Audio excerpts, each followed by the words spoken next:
पार्थ पवारांच्या कंपनीकडून 1800 कोटींच्या जमिनीची 300 कोटींमध्ये खरेदी, स्टॅम्प ड्युटी ही माफ, सामाजिक कार्यकर्ते विजय कुंभार यांचा गंभीर आरोप।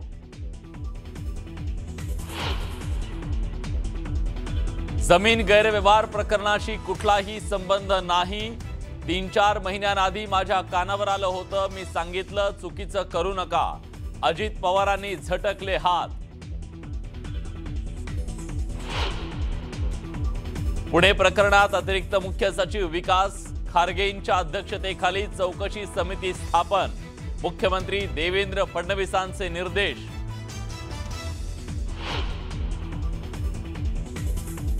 पार्थ पवार कथित जमीन घोटाळा प्रकरणात 2 जणांचं निलंबन, तहसीलदार सूर्यकांत येवले तर दुय्यम उपनिबंधक रवींद्र तारू निलंबित। पार्थ पवारांचा या प्रकरणात काही विषयच येत नाही असं म्हणत सुप्रिया सुळेंकडून पार्थ पवारांची पाठराखण करत सरकारवर निशाणा।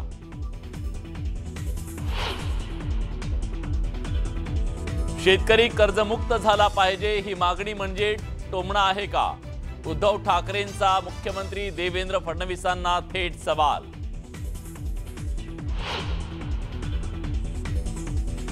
मनोज जरांगेंना जीवे मारण्याची धमकी देणारे आणि कट रचणारे दोघे ताब्यात, बीडच्या जरांगे समर्थकांकडून देण्यात आलेल्या तक्रारीनंतर जालना पोलिसांची कारवाई।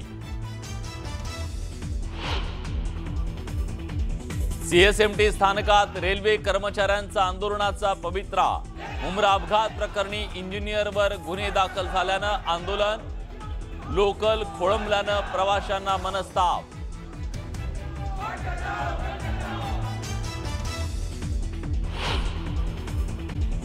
उपमुख्यमंत्री अजित पवार यांचा मुलगा पार्थ पवारवरती गंभीर आरोप करण्यात आलेत। 1800 कोटींची जमीन पार्थ पवारांच्या कंपनीने केवळ 300 कोटींमध्ये खरेदी करून स्टॅम्प ड्युटी सुद्धा माफ केल्याचा आरोप सामाजिक कार्यकर्ते विजय कुंभार यांनी केला आहे।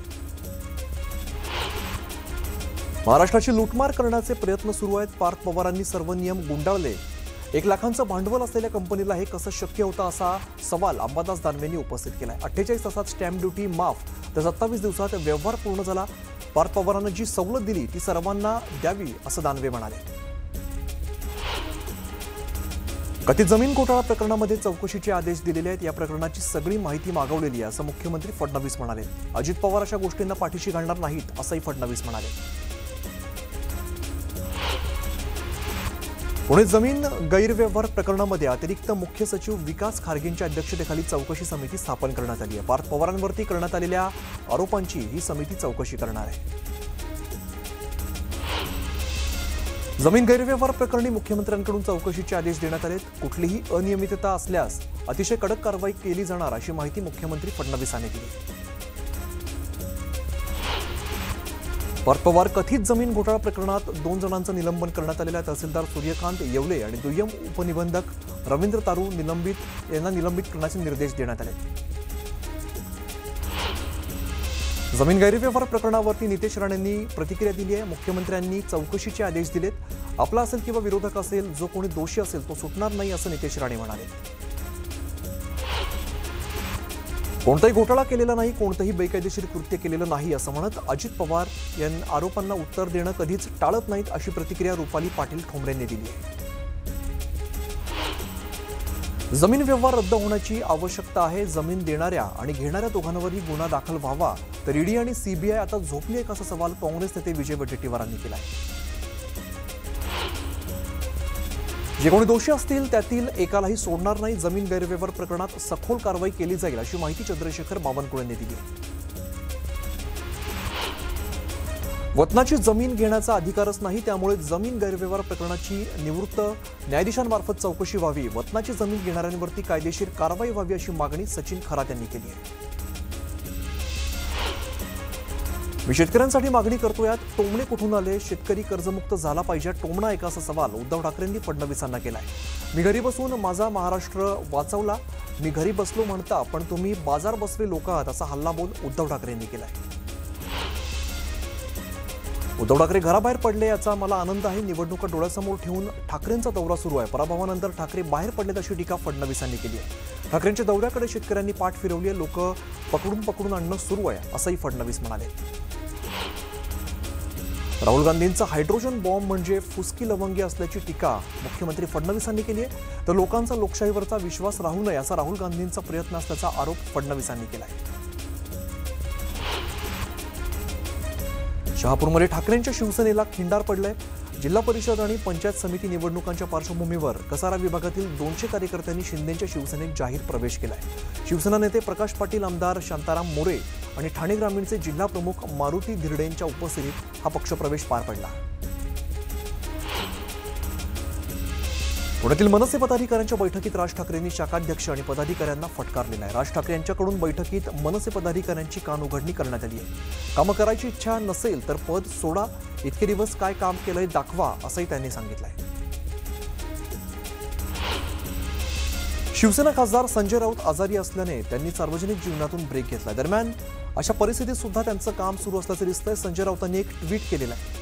हात लिहिता राहिला पाहिजे, कसेल त्याची जमीन आणि लिहिल त्याचं वृत्तपत्र, हा आमच्या पिढीचा मंत्र होता, असंही राऊत म्हणाले. सोलापुरातील शरद पवारांच्या राष्ट्रवादीचे शहराध्यक्ष सुधीर खरटमल यांनी अजित पवारांच्या राष्ट्रवादीत प्रवेश केलाय. राष्ट्रवादीचे जिल्हाध्यक्ष उमेश पाटील यांनी शहराध्यक्ष संतोष पवार यांच्या उपस्थितीत हा पक्षप्रवेश सोहळा पार पडलाय. नारायण राणे रवींद्र चव्हाणांमुळेच नगराध्यक्ष झालो, यामध्ये बाकी कोणाचंही श्रेय नाही असं म्हणत माजी नगराध्यक्ष संजू परबांनी नितेश राणेंवरती पलटवार केलाय. अहिल्यानगरमधील नगरपालिका निवडणुकीसाठी बाळासाहेब थोरात यांनी मोर्चे बांधणी सुरू केली. थोरातांनी शिर्डीसह अनेक ठिकाणी बैठका घेतल्या. आम्ही 2019 साली झालेल्या आघाडीनुसार निवडणुकीला सामोरं जाणार असं म्हणत थोरातांनी मनसेच्या सहभागाबाबत सूचक विधान केलंय. सध्या इच्छुकांना उमेदवारी अर्ज वाटप करण्याचं सुरू आहे. त्याची पडताळणी होईल आणि अधिकृत उमेदवारी त्यानंतर जाहीर होईल. युतीबाबत पालकमंत्र्यांशी चर्चा करून त्यानंतर जागा वाटपाचा निर्णय होईल, अशी माहिती संजय सावकार यांनी दिली आहे. पालघर नगर परिषद हद्दीतील मतदार याद्या तयार करताना शिवसेना आणि नगर विकास विभागाकडून दबाव टाकला जातोय असा आरोप भाजपाचे पदाधिकारी अशोक अंभुरेंनी केला आहे. निवडणुकीच्या तोंडावरती आरोप झाल्यामुळे पालघरमध्ये महायुतीत कलगीतुरा रंगण्याची शक्यता आहे. केडीएमसी निवडणुकीच्या पार्श्वभूमीवरती शिवसेना शिंदे गटाकडून नारी शक्ती मेळावा घेण्यात आलेला आहे. मेळाव्यामध्ये शिवसेनेचे कल्याण शहर प्रमुख रवी पाटील यांच्या निवडणुकीची तारीख त्यांनी जाहीर केल्यामुळे सगळ्यांच्या भुवया उंचावल्यात. 15 जानेवारीला केडीएमसीची निवडणूक तर 13 डिसेंबरच्या आत आचारसंहिता लागणार, असं रवी पाटील म्हणाले. सुजय विखे पाटलांनी आपले वडील राधाकृष्ण विखे पाटलांचा भर सभेत त्यांना एक सल्ला दिलाय. विरोधकांपासून नाही तर तुमच्या बाजूला बसून कान भरणाऱ्या आपल्या माणसांपासूनच सावध राहा, असं सुजय विखे पाटील म्हणाले. यावेळी उपस्थितांमध्ये एकच हाशा पिकलाय. माजी सनदी अधिकारी प्रभाकर देशमुख राष्ट्रवादीच्या वाटेवरती आहेत. प्रभाकर देशमुख राष्ट्रवादीच्या बैठकीला उपस्थित राहणार आहेत.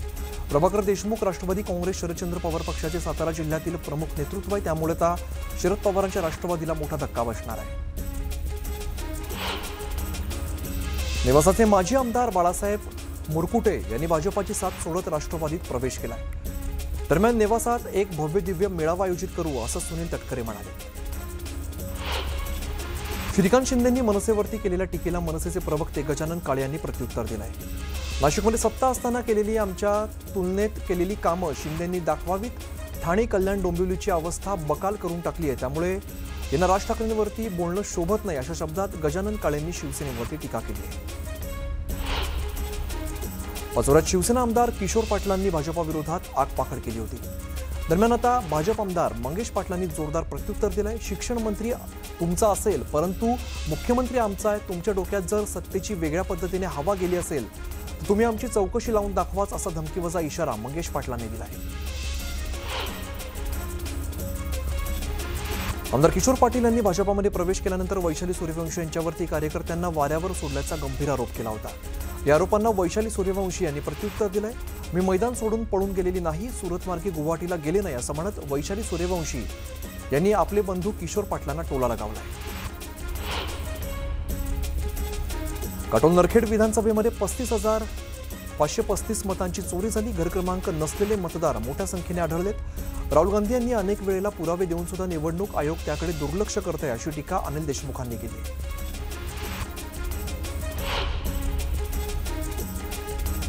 दमणदेवी जिल्हा परिषद गटामध्ये शिवसेना शिंदे गटात फूट पडली आहे. अंजनी ढाकरवाडीतील शिवसेनेच्या सर्व प्रमुख पदाधिकारी आणि ग्रामस्थ महिलांनी भास्कर जाधव यांच्या उपस्थितीत ठाकरे गटात प्रवेश केला आहे. मराठा आंदोलक मनोज जरांगे पाटील यांना जीवे मारण्याचा कट रचण्याच्या प्रयत्नात असणाऱ्या दोघांना जालना पोलिसांनी ताब्यात घेतलाय.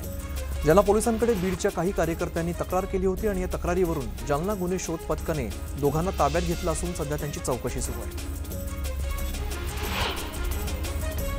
मराठा आंदोलक मनोज जरांगेंना मारण्याचा कट रचल्याचा प्रकार उघडकीस आल्यानंतर मराठा समन्वयकांनी बीडच्या पोलीस अधीक्षकांना निवेदन दिलंय.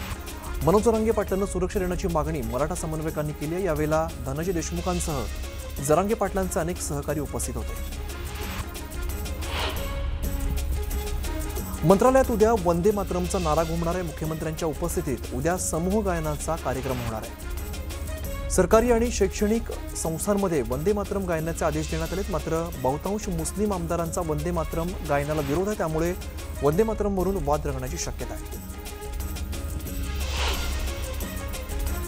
उपमुख्यमंत्री एकनाथ शिंदेंनी शिरूर तालुक्यातील पिंपरखेड गावाला भेट दिली. पिंपरखेड परिसरात गेल्या 20 दिवसात बिबट्याच्या हल्ल्यात 3 जणांना आपला जीव गमवावा लागलाय. बिबट्याच्या हल्ल्यात मृत्युमुखी पडलेल्या कुटुंबियांची भेट घेत उपाययोजनांसंदर्भात वनविभागाशी चर्चा करणार असल्याचं शिंदेंनी स्पष्ट केलं आहे. उपमुख्यमंत्री एकनाथ शिंदे येणार म्हणून रस्त्याची व्यवस्था न केल्यामुळे जुन्नरचे आमदार शरद सोनवणेंनी पोलिसांना आणि ग्रामस्थांना धारेवरती धरले. पिंपरखेडमध्ये बिबट्याच्या हल्ल्यात मृत्यू झालेल्या मुलीच्या पीडित कुटुंबाच्या सांत्वनासाठी उपमुख्यमंत्री आले होते. मात्र गावामध्ये दुःखाचा प्रसंग असताना आमदार शरद सोनवणे भडकल्यामुळे ग्रामस्थांनी नाराजी व्यक्त केली. राज्य महिला आयोगाच्या अध्यक्ष रुपाली चाकणकरांच्या विरोधात मुंबईतील राष्ट्रवादी काँग्रेस अजित पवार पक्षाच्या कार्यालयासमोर आज वंचित विकास आघाडीच्या कार्यकर्त्यांनी जोरदार आंदोलन केलं. महिला आयोगाच्या अध्यक्षपदी असताना महिलांच्या विरोधात वक्तव्य केल्याचा आरोप वंचितच्या उत्कर्षा रुपवते यांनी यावेळेला केलेला आहे. चंद्रपूर शहरातील झरपट नदीवरील तुटलेल्या पुलाबाबत काँग्रेसने मनपा मुख्यालयापुढे आज धरणं आंदोलन केलंय. पावसामुळे पूल वाहून गेल्याने या भागातील वाहतूक खंडित झाली होती. त्यामुळे पुलाचं काम तातडीने पूर्ण न केल्यास उग्र आंदोलन छेडण्याचा इशारा काँग्रेस पदाधिकाऱ्यांनी दिलाय. भिवंडी शहरातील चव्हाण कॉलनीमधील नागरिकांना पाण्याची समस्या भेडसावते. त्यामुळे पाणी समस्या सोडवण्यासाठी मनसेच्या वतीने भिवंडी महानगरपालिकेवर धडक मोर्चा काढत निवेदन देण्यात आलं आहे. सांगली जिल्ह्यात ऊस दरावरून पहिली ठिणगी पडलेली आहे. पलूस तालुक्यातील भिलवडी या ठिकाणी ऊसाची वाहनं रोखून धरली आहेत. ऊसाला पहिली उचल 3,751 रुपये आणि गाळप झालेल्या ऊसाला 200 रुपये दर मिळाला पाहिजे या मागणीसाठी स्वाभिमानीनं आक्रमक पवित्रा घेतलाय. कोल्हापुरात शेतकरी संघटनांनी ऊस दरासाठी साखर संचालक कार्यालयाबाहेर आंदोलन सुरू केलंय. 11 संघटना या आंदोलनामध्ये सहभागी झालेल्या आहेत. 2 दिवसात ऊस दराबाबत निर्णय झाला नाही तर तीव्र आंदोलन करू असा इशारा दिला आहे. बीड जिल्ह्यातून जाणाऱ्या शक्तीपीठ महामार्गाला शेतकऱ्यांनी विरोध केलाय. शक्तीपीठ महामार्ग मोजणी वादाच्या भोवऱ्यामध्ये सापडली आहे. सरकारने मंजूर केलेला हा प्रकल्प रद्द करावा अशी मागणी शेतकरी करतायत. आयसीसी महिला क्रिकेट विश्वचषक जिंकल्याबाबत भारतीय महिला क्रिकेट संघाचं राष्ट्रपती द्रौपदी मुर्मूंनी अभिनंदन केलंय. नवी दिल्लीमध्ये महिला संघाने राष्ट्रपती द्रौपदी मुर्मूंची भेट घेतली. महिला टीमने रचलेला इतिहास तरुण पिढीसाठी महिला संघ आदर्श बनल्याचं राष्ट्रपती द्रौपदी मुर्मूंनी म्हटलंय. सिंधुदुर्ग जिल्ह्यात सध्या ग्रामदैवतांचा यात्रोत्सव सुरू आहे. कणकवलीचं ग्रामदैवत श्रीदेव स्वयंभू मंदिराच्या जत्रोत्सवात भाविकांची अलोट गर्दी बघायला मिळते. सिंधुदुर्गच्या श्रीदेवी सोनुर्ली मंदिराचा जत्रोत्सव मोठ्या उत्साहात पार पडला. आज पहाटे देवीची विधिवत पूजा करण्यात आली. दरम्यान ओटी भरण्यासाठी आणि दर्शनासाठी भाविकांनी मोठी गर्दी केली आहे.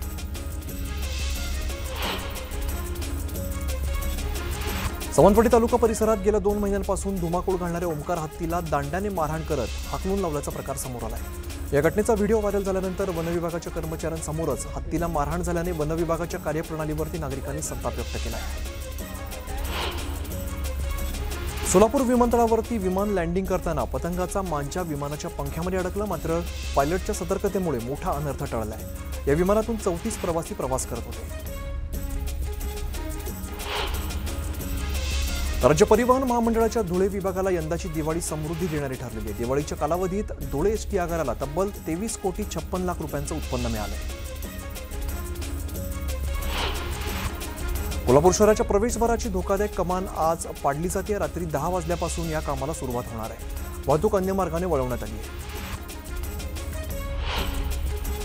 पंढरपूरमधील विठ्ठल मंदिर सभामंडपात महाद्वार काला मोठ्या उत्साहात संपन्न झाला. सभामंडपात 5 प्रदक्षिणा घालत दही अंडी फोडण्यात आली आणि त्यानंतर नामदेव पायरीवरून काला महाद्वाराकडे प्रस्थान झालं. यावेळेला कार्तिकी यात्रेची सांगता झाली. पुण्याच्या शिरूर तालुक्यातील पिंपळे खालसा या ठिकाणी विहिरीत बिबट्या पडला. 4 तासानंतर त्याला सुखरूप बाहेर काढण्यात वनविभागाला यश आलंय. विहिरीमध्ये पिंजरा सोडत या बिबट्याला जेरबंद केला. कोपरगाव तालुक्यातील टाकळी शिवारात 4 वर्षीय चिमुकलीवरती बिबट्याने हल्ला केला. या हल्ल्यामध्ये चिमुकलीचा मृत्यू झाला. यानंतर संतप्त ग्रामस्थांनी रास्ता रोको आंदोलन केलंय.